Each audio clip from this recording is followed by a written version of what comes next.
She's beautiful. No, you're right. It's like the number. So I'm going to do a long format, 21 minutes, in 30 seconds per social system, which is great, but I don't want to fly away.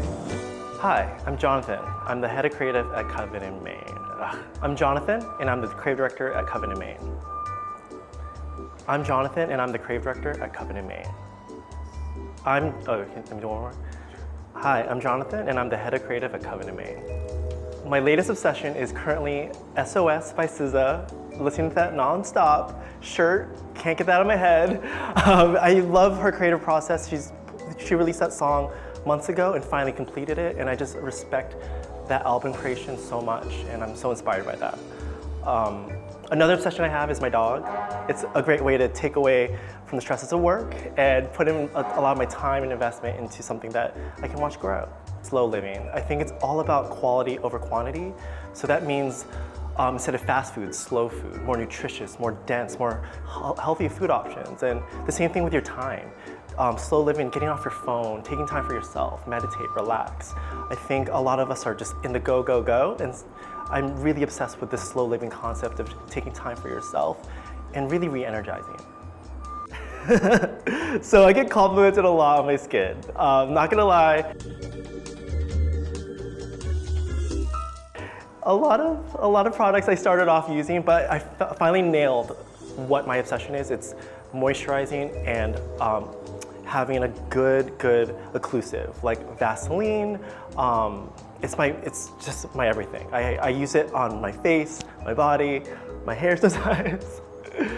3 things I can't live without is really good soup. I'm obsessed with eating soup. I also lean my caffeine. So my daily dose of a latte or espresso shot and Vaseline because it's just my everything. I use it for my face, for moisturizing, for my cuticles, everything. Just hashtag sponsored Vaseline.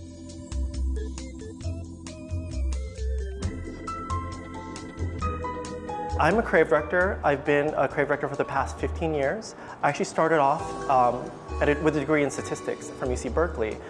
So I'm very left-right brained.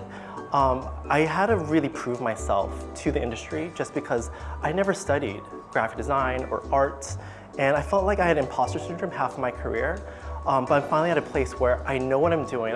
I worked harder and stronger and more hours to get the skill sets I have. I'm very proud of everything that I've built in my method, my creative method, my processes. But overall, my background has been building lifestyle brands from startup phase to larger scale businesses. So I've worked for brands such as Honest Beauty with Jessica Alba. I've worked for IGK Hair with the 4 founders. And now I'm at Covet Mane with Defina. So it's really great to work with founder-led businesses and watch these ideas grow into the full potential it can be. So I love this small but mighty team. This team, I think having a founder-led business with the right people in place, we can really ideate, we can really execute the vision of what we want, and we sell the idea to a founder, to the Defina who works with us. So it's really great to be in a small, tight-knit company where we all have a place, a purpose, and a passion. And it's really driven by her passion as well. So I love working for such a small but mighty brand and a small but mighty team. My favorite memories have been the Miami shoot for the Beach Wave collection, and I'll tell you why. The Beach Wave collection, even though it looks so glamorous and so gorgeous, shot on a beach, I was literally sitting on the shore getting bit by fleas sand fleas, to get the shot of the models coming out of the ocean with their wet beach wave curls. And it was our gorgeous new wefts in our beach wave collection, new colors. It just looks so amazing in those shots, but I pay the price with getting bit. If you're looking to create a luxury brand, pay attention to the use of negative space. Negative space is if you don't have the right amount of negative space, the gig is up. You're not a luxury brand. If you put too many exclamation points, too many words, too many images, it could feel like a sale type of brand. And my knowledge of this is try to minimize the amount that you're putting into the work to make it more, I would say, elevated. The second thing is consistency in fonts. I see this all the time. So many brands use certain fonts, a certain kerning, and then their web assets, a different font, a different kerning, a different typeset. And the brand equity you're building gets destroyed. And it looks like you're a brand for print, you're a brand for digital, you're a brand for all these different consumers, but you're not a consistent brand. And sometimes that could really harm you. I think the last one is, we're a consumer in a day of age of really high-res photos and really good content.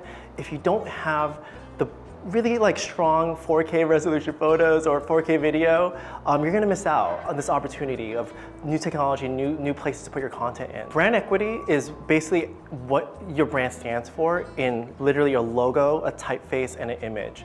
If you can't put together what your visual identity is with just one photo, one tagline, and your logo, you don't have a strong brand. Your goal is to sell your logo, your tagline, and an image of, say, a celebrity or a founder, or your for us, our instance, our hair wefts. And our hair wefts are always shown in a particular way. We're a very luxury brand, so our equity is to always convey that in all our touch points. And if you're not hitting the logo, the image, and the tagline the right way, you're not gonna build that equity. You're basically putting in dollars for paid advertising to build that equity and build that recognition day in and day out. And if you can't continuously build that with a consumer, you're gonna confuse them. And the goal is to always market them with the same visuals every time, but switch up some of the images, switch up some of the marketing messages, but it's always consistent. If people don't recognize your brand, you basically don't have a brand. My go-to creative management tools are using a cloud-based software like Figma to collaboratively design with other creatives, other consultants, other freelancers. You can easily download this, it's free. But to really get on the same page with your creatives, it's really important to see what they're working on every day, and I love using Figma. My second one is having a good project management system. You can use Asana, you can use Monday. Here at Covet Mane, we use ClickUp, and I love using it every day for my team. It's a great way to manage creative briefs, a review of projects, and approving of those deadlines. And the last one is just trying to always communicate with your team. I always recommend getting Slack, making sure those who are freelancers that aren't on the team, you know how to message them either on WhatsApp or text message, but always having that communication. If you can't communicate on a timely basis, your project will not get done. Familiarize yourself with the creative tools, and knowing more of the tools, the stronger you'll be as the owner of that business, and you can communicate to other creatives on the same level. So, for instance, if you are trying to communicate with a designer, just play with Figma. Get in there, learn of how to crop, learn how to add images. You then can communicate with them and make mood boards and visually understand what they're trying to present on a daily basis. I've worked with so many founders, so many celebrity founders as well, that all want to be part of that mood board creation. However, if they can't communicate with you, you're not going to be able to work with them in a great way. So my tip is definitely learn, get your feet wet, dabble in there. You can have your own creative language with your team, but just learn that creative language so you can better communicate with your team. Hi, I'm Johnathan Anastasio, and I would love for you to join me at my masterclass, where it's not just about having cool creative ideas, it's about executing and organizing and selling those ideas.